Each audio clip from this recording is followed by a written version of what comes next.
Pelaku penusukan anak perempuan berusia 12 tahun di kota Cimahi, Jawa Barat diringkus kepolisian setelah buron selama 4 hari.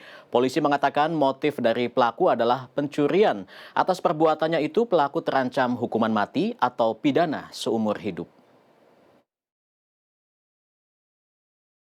Seorang anak perempuan warga kota Cimahi, Jawa Barat bernama Putri Sakila yang berusia 12 tahun tewas setelah ditusuk pria tak dikenal pada Rabu malam 19 Oktober lalu. Putri saat itu dalam perjalanan pulang dari mengaji. Bocah kelas 6 sekolah dasar ini ditusuk di lokasi yang tidak jauh dari rumahnya di Jalan Mukodar Tengah, kota Cimahi. Jejak pelaku penusukan sempat terekam kamera pengawas yang terpasang di salah satu rumah warga. Berdasarkan rekaman CCTV yang kemudian viral di media sosial, pelaku memang memarkirkan kendaraannya di tempat saya berdiri saat ini, di titik ini. Dan selanjutnya pelaku kemudian berjalan ke arah kiri ke Jalan Mukodar Tengah 1, ke lokasi yang kemudian saya sedang telusuri saat ini. Dan memang menurut informasi yang kemudian kami dapatkan, pelaku baru melakukan aksi penusukan terhadap anak perempuan berusia 12 tahun ini di titik ini.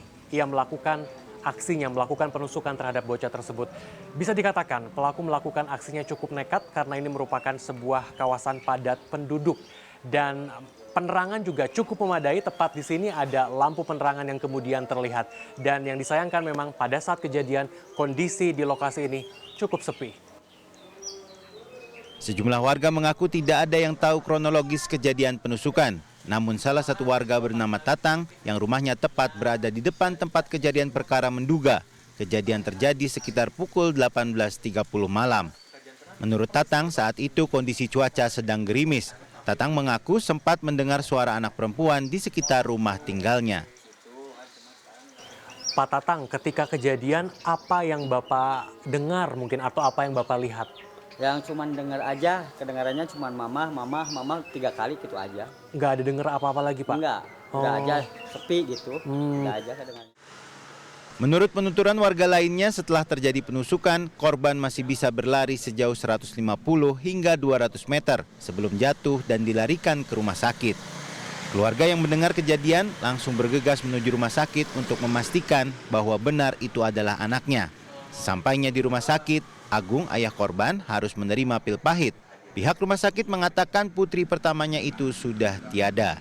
Awalnya, Agung tidak menduga putri tewas karena ditusuk oleh orang tidak dikenal. Ia mengira putrinya ini meninggal akibat terjatuh atau kecelakaan. 7 hari setelah kepergian putri, Agung dan keluarga kini mulai bisa menerima kenyataan. Agung juga mulai sedikit tenang setelah pelaku ditangkap pihak kepolisian. Ia hanya berharap peristiwa yang terjadi pada anaknya merupakan peristiwa terakhir yang terjadi. Saat ini, Agung dan keluarga sedang berusaha menata hati usai kepergian putri sulungnya sambil mengawal proses hukum yang sedang berlangsung. Tentu mohon dukungan semua dan doanya untuk keluarga kami agar kuat. Dukungan untuk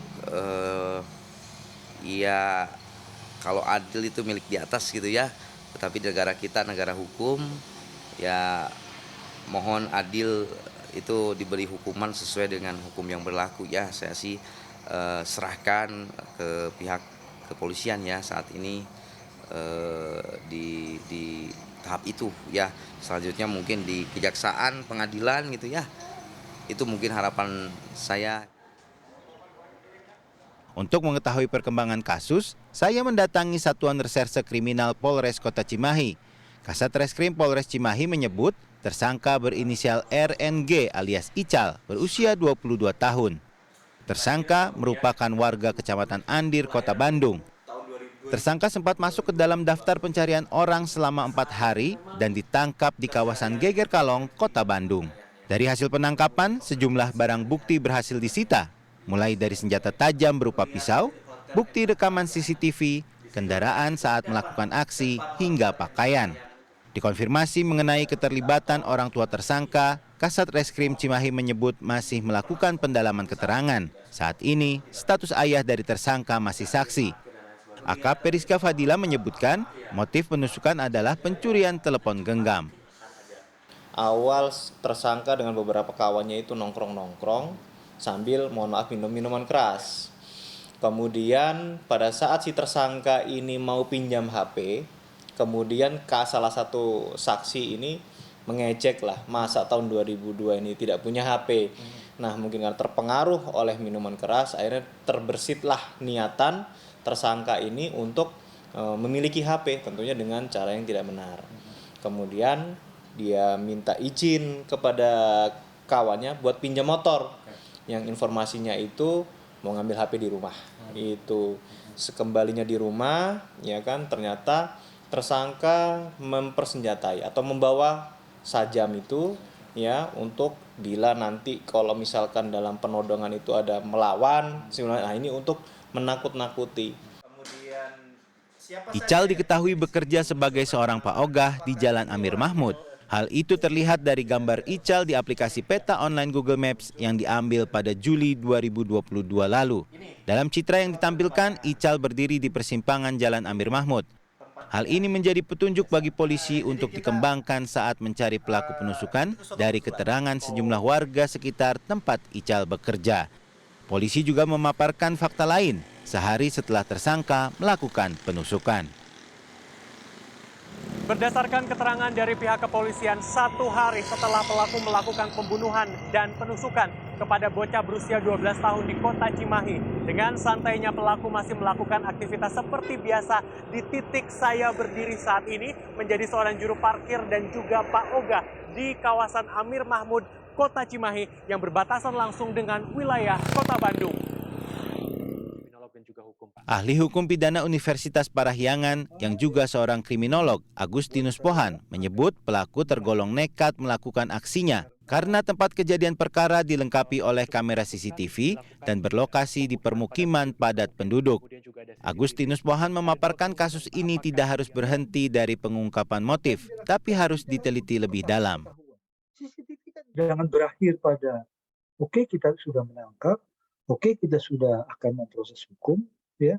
Tapi menurut saya kita perlu melakukan studi lebih jauh, karena jangan-jangan bukan cuma orang ini yang punya, kan kita juga sering mendengar ya, remaja naik motor, kemudian orang tidak dikenal ada di pinggir jalan dianiaya, ya, bawa samurai, sabetin orang yang ketemu di jalan.